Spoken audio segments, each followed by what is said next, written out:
আমরা ফেসবুকের একটি group we are the student of DSMS. আমরা সচরাচর শুক্র শনিবারে ক্লাস করে থাকি এবং রোববারেও যারা পাস করে বসে আছেন তাদের উদ্দেশ্যে একটা বাক্স দিয়েই আমরা কিছু ওষুধের প্রতি সপ্তাহে বলার চেষ্টা করি। সেই সুবাদে আজকে আমাদের 14 নম্বর মেডিসিন ক্যালকেরিয়া সালফ, এই 10 মিনিটেই আমি আলোচনা করব। এটার জন্য তোমাদের কাছে মনে থাকে এটা কেন আলোচনা করতেছি। আমাদের বাক্সের ভিতরে আছে, কোন বাক্সে যারা পাস করার জন্য 3000 টাকা বাক্স রেখেছি, 45টা নতুন ওষুধ এবং 10টা পুরানো ওষুধ নিয়ে আমরা বাক্সে শেষ করেছি, অর্থাৎ 100টা মেডিসিন নিয়ে আমাদের আলোচনা। সেই আলোচনা করতে গিয়েই আজকে আমাদের 14 নম্বর মেডিসিন ক্যালকেরিয়া সালফ আলোচনার বিষয়। সেই ক্যালকেরিয়া সালফ আলোচনা করতে গিয়ে আমি চেষ্টা করব 10 মিনিটে সুন্দরভাবে তোমাদের কাছে উপস্থাপনা করে প্রয়োগ ক্ষেত্রে মনে করার চেষ্টা করব। তাহলে আসি, আমাদের লক্ষ্যটা মনে রাখতে হবে। কীভাবে মনে রাখতে হবে, লক্ষণগুলো কীভাবে মনে রাখতে হবে? দেখো, বিশাল বিজ্ঞান হোমিওপ্যাথি এবং ম্যাটেরিয়াল মেডিকেল। আমাদের এই ওষুধটা কিন্তু আসছে সুলদারের থেকে, অর্থাৎ বায়োকেমিকের ক্যালকেরিয়া সালফ থেকেই হোমিওপ্যাথিতে আসছে। যাক, সেটা বিরাট ইতিহাস, আমি এর আগেও আলোচনা করেছি। আমি চলে আসি এইখানে কেন আলোচনা করতে গেলাম। দেখো, পুজের উপরে যত কিছু আমরা ওষুধ পড়ি না কেন, ফোঁড়া বলো, অমুক বলো, পাকসে বলো, কাশছে বলো, যত কিছু আছে আমরা কয়েকটা ওষুধের কথাই জানি। সাইলিশিয়া অথবা হিপাসাল বা বেলেডোনা অথবা মার্কসল অথবা সালফার, কোনো সময় অন্য কোনো জিনিসও আসতে পারে। সেই সুবাদে এই পুঁজ নাম নিলেই আমাদের ক্যালকেরিয়া সালফের কথা মনে করতে হবে। তার কারণ হলো, পুঁজের উপরে এই 3-4টা মেডিসিন ছাড়া আর কোনো কাজ নেই। তাহলে কেন আমরা এটা পড়ব, কেন আমরা এটা এত কিছু আলোচনা করতে যাব, সেই একটু আলোচনা করে যাই। এই ওষুধটার বিস্তৃত ব্যবহার নাই বললেই চলে। অর্থাৎ আমি 2-1টা কথা বলেই আমি আলোচনাটা শেষ করতে চাচ্ছি। তাহলে চলে আসি, প্রথম কথা আসি, এটা কোন মায়াজমে পড়ে। দেখো, এর আগে পুজের উপরে যে আমরা আলোচনা করেছিলাম, বেলোনা কোনো মায়াজমের উপরে পড়ে না, সামান্য একটু আছে। তাছাড়া মার্কসল পড়ে, এবং সেটা হচ্ছে সরিক একটা, সাইকোটিক একটা, সিফিলিটিক 2টা, টিউবারকুলোসিস উপর নেই।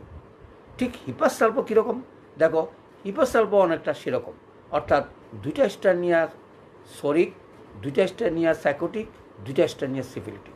তাহলে আমরা এগুলো মনে রাখার কারণটাকে, তাহলে আমার মাথায় গেঁথে যাবে এটা আমি কখন, কোন পরিবেশে, কোন পরিস্থিতিতে আমি মায়াজমের মাধ্যমে এগুলো ব্যবহার করতে পারি। হিপাসাল অল্প একটু টিউবারকুলোসিস বলে, আর calcarea sulph deep seated tuberculosis বলি। অর্থাৎ কোনো রোগ যদি ভালো না হয় এবং সেটা যদি একেবারে ক্ষয় পর্যায়ে চলে যায়, আমাদের টিউবারকুলোসিস মায়াজমে চলে যায়, তখনই আমরা এই ওষুধটা ব্যবহার করতে পারি। দেখো কি সুন্দর কথা, আমাদের এই কথাটা মনে রাখলেই হবে।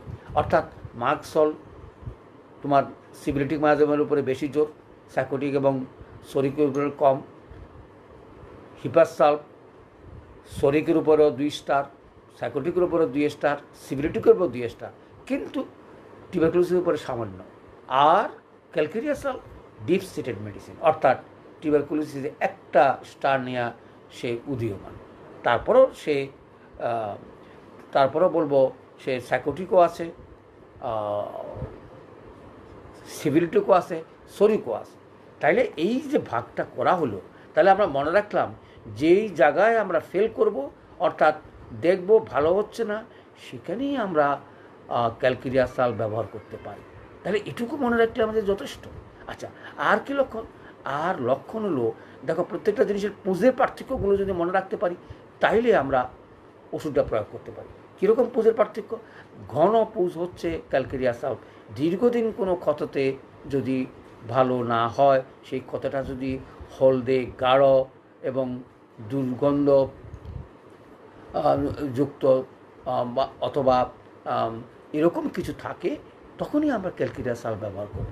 অর্থাৎ এই 2-3টা ওষুধ ফেল করার পরে 4র্থ শ্রেণীর ওষুধের ভিতরে এই আমাদের ক্যালকেরিয়া সালফটা পড়ে। এটা আর এটার আর খুব বেশি একটা প্রয়োগ নেই। তারপর আমরা কাশিতে বা কাশতে বা সর্দিতে যদি গাঢ় হয়ে যায়, দীর্ঘদিন সর্দি হয়, এই সকল ক্ষেত্রে আমরা এই সুন্দর ওষুধটাকে ব্যবহার করতে পারি। এটার প্রয়োগ এবং প্রয়োজনীয়তা তুলনামূলকভাবে অনেক কম। তার কারণ হচ্ছে আমাদের আগের ওষুধগুলো ব্যবহার করলেই রোগী ভালো হয়ে যাবে। এই জায়গায় আসি, এই জায়গায় আমরা টিউবারকুলোসিস বলি রোগী খুবই কম। তারপর একটা কথা বলে রাখি, এই যে ওষুধ প্রয়োগগুলো আমরা শিখলাম, অর্থাৎ মায়াজামের উপরে ভাগ করে স্টার দিয়ে আমরা মনে রাখার সুবিধার জন্য চেষ্টা করব কোনটা কোন মায়াজামের ওষুধ। তাহলে আমি 4টে ওষুধের কথা বললাম, বেলেডোনা, মার্কসল, হিপাসাল্ফ, সাইলেশিয়া, তারপরে হচ্ছে ক্যালকেরিয়া সাল্ফ। দেখো, আমরা যদি এই ভাগগুলো মনে রাখতে পারি তাহলে ওষুধ প্রয়োগও আমাদের প্রয়োগের সুবিধা হয়। সাইলেশিয়া একটা বিশাল মেডিসিন, কিন্তু ক্যালকেরিয়া সাল্ফ সেটা নয়। সাইলেশিয়া সরিক, স্যাকোটিক, সিফিলিটিক এবং টিউবারকুলোসিস, কিন্তু পুজের উপরে টিউবারকুলোসিস সালফের সাইলেশিয়া থেকেও ক্যালকেরিয়া সালফের অনেক বেশি গভীরতা আছে।